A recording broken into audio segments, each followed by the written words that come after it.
L'alcalde d'Alella, Andreu Francisco, ha pagat avui la liquidació de l'IRPF corresponent al mes de desembre de 2012 a l'Agència Tributària de Catalunya.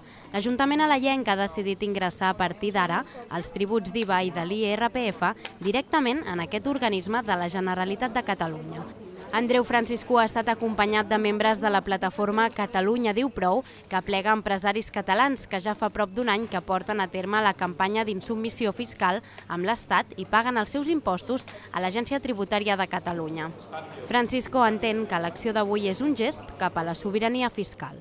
És un gest amb l'objectiu de normalitzar allò que volem, que és que l'Agència Tributària de Catalunya recapti i gestioni tots els nostres impostos.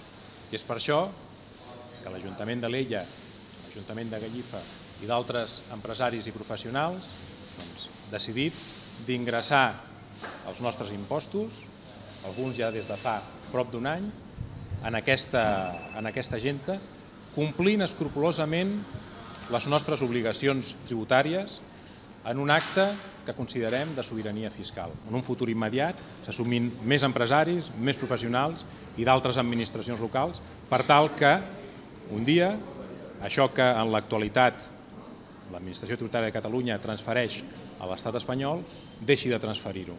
Per la seva part, l'Agència Tributària Espanyola diu que no hi ha problema al respecte gràcies a la bona col·laboració amb la Generalitat. L'Estat requerirà aquests diners, uns 40.000 euros, i l'Agència Tributària Catalana els enviarà a Madrid. La situación que se produce en estos días sobre estos temas es de colaboración total con la Agencia Tributaria de Cataluña. Cuando se producen estos supuestos, nosotros recibimos la autoliquidación de retenciones del Ayuntamiento de Alella, la incorporamos a nuestro sistema informático y la Agencia Tributaria de Cataluña nos remite los fondos, lo aplicamos a la autoliquidación y queda pagada la deuda ante la Administración Tributaria del Estado. Eso es lo que ha sucedido en todos los casos de los que tengo conocimiento hasta el día de hoy, tanto esencialmente públicos y el de algún ayuntamiento pequeño que también sucedió lo mismo, también lo hemos resuelto a nivel puramente técnico y del mismo modo, porque los impuestos hay que pagarlos ante la Administración del Estado y eso es lo que dice la normativa vigente.